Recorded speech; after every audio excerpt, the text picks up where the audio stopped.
Okay, I'm back. All right, so today I'm going to be making Subway or Copycat Subway sandwich rolls. So to this bowl, I'm going to add 1.5 tablespoons of yeast, to a cup of warm water, and a tablespoon of sugar. And then I'm going to let that sit for about 15 minutes to bloom. And then we can get started with the rest of the ingredients. So to this mixing bowl, I have 2 cups of unbleached flour. And to that, I'm going to add 1/2 cup of stone ground whole wheat. The reason I like to add the wheat to my breads is I know I'm using the yeast, but the wheat I read has a little more yeast in it. So it's going to ensure I'm going to get that really good rise when it comes time for that. In the separate bowl, I'm going to add 2.5 cups of unbleached flour because I don't know if I'm going to need more flour to get the dough where I want it to be.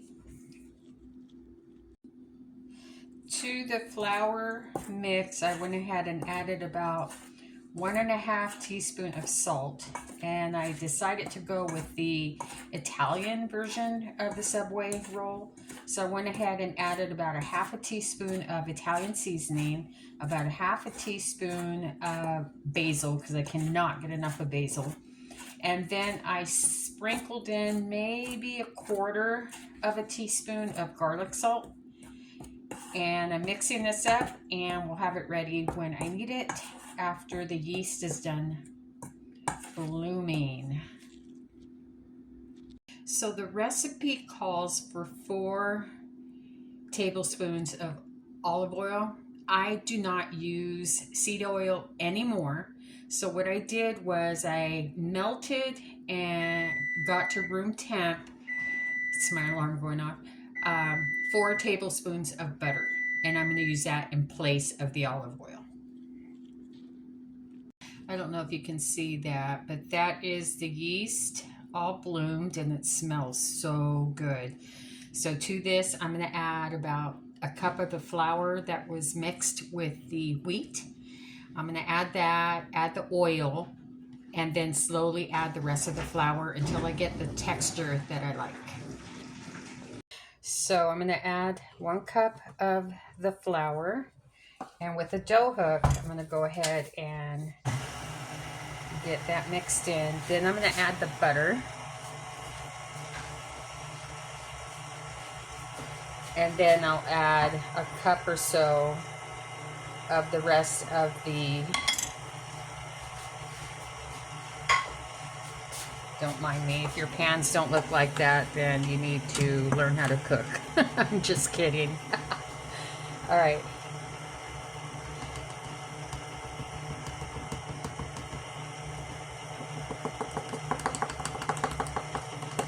Let's get my spoon. I think I could just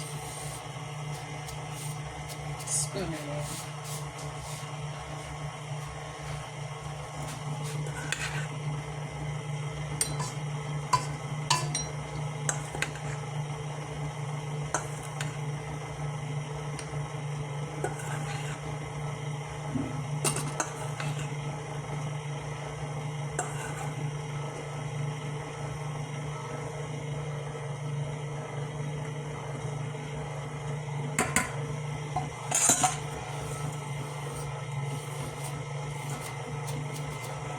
Okay, let's see how this does, and then if I need to add more, then I have the other bowl. And I like to do it that way. If I don't use all the flour, I could just put it back in the container. Let's see.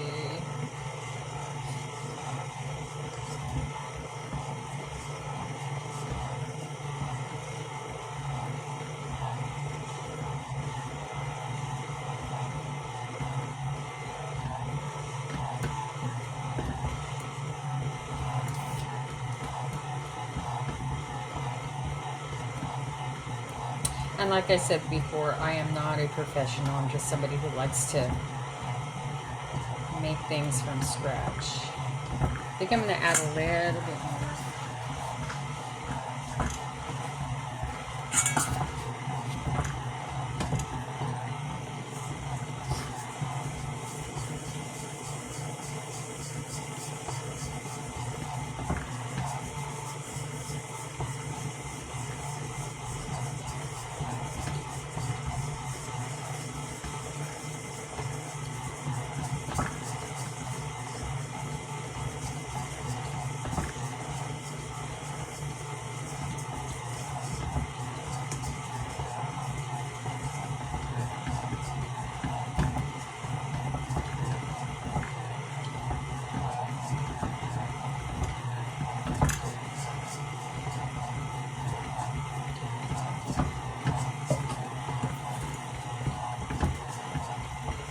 Okay, so I'm going to let this knead for 15 minutes and then we'll get the first rise going.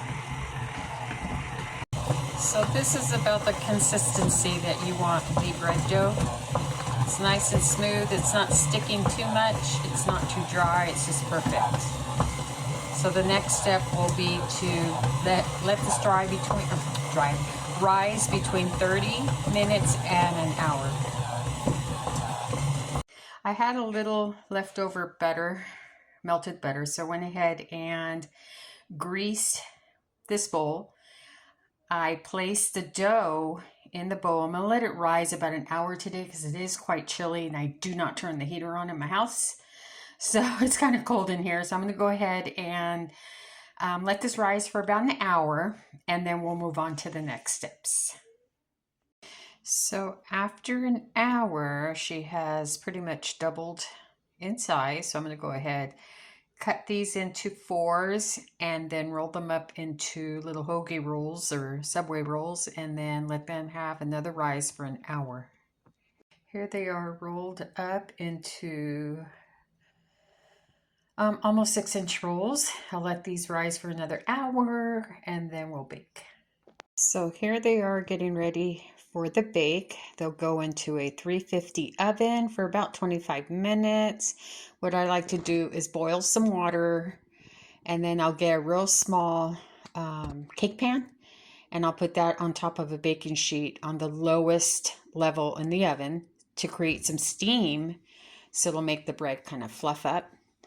But I usually slice my husband's rolls a little larger and then mine, smaller. I don't need that much. So yeah, and then I'll show you the finished product when it's done. I had my husband go out to the garden and pick some greens. He went ahead and picked some mustard greens to put on the sandwiches that I'm making today. And here is the finished product. So I brushed them with some butter. And what I'm going to do is cover them with a tea towel and let them cool. And then while they're cooling, I made some chicken yesterday. So I am going to dice that up, season it, heat it up, get all cheesy, and then make some sandwiches out of these. So I decided to make a cheese sauce to put on the chicken. So I have 2 tablespoons butter, 2 tablespoons flour. I'm making a roux. To that, I'm going to add about a cup of chicken broth and then about a cup of the cheese. Make my sauce, put it on the chicken that I'm heating up, and then we'll go from there. And here is the cheese sauce all made. I used sharp cheddar and then some Monterey Jack. Shredded that up and added that at the end, and there she is. I didn't use all of the cheese sauce, so what I did was I put it in a jar, let it cool down, put it in the fridge, and then I can use it in the next 3 days, and it will get used.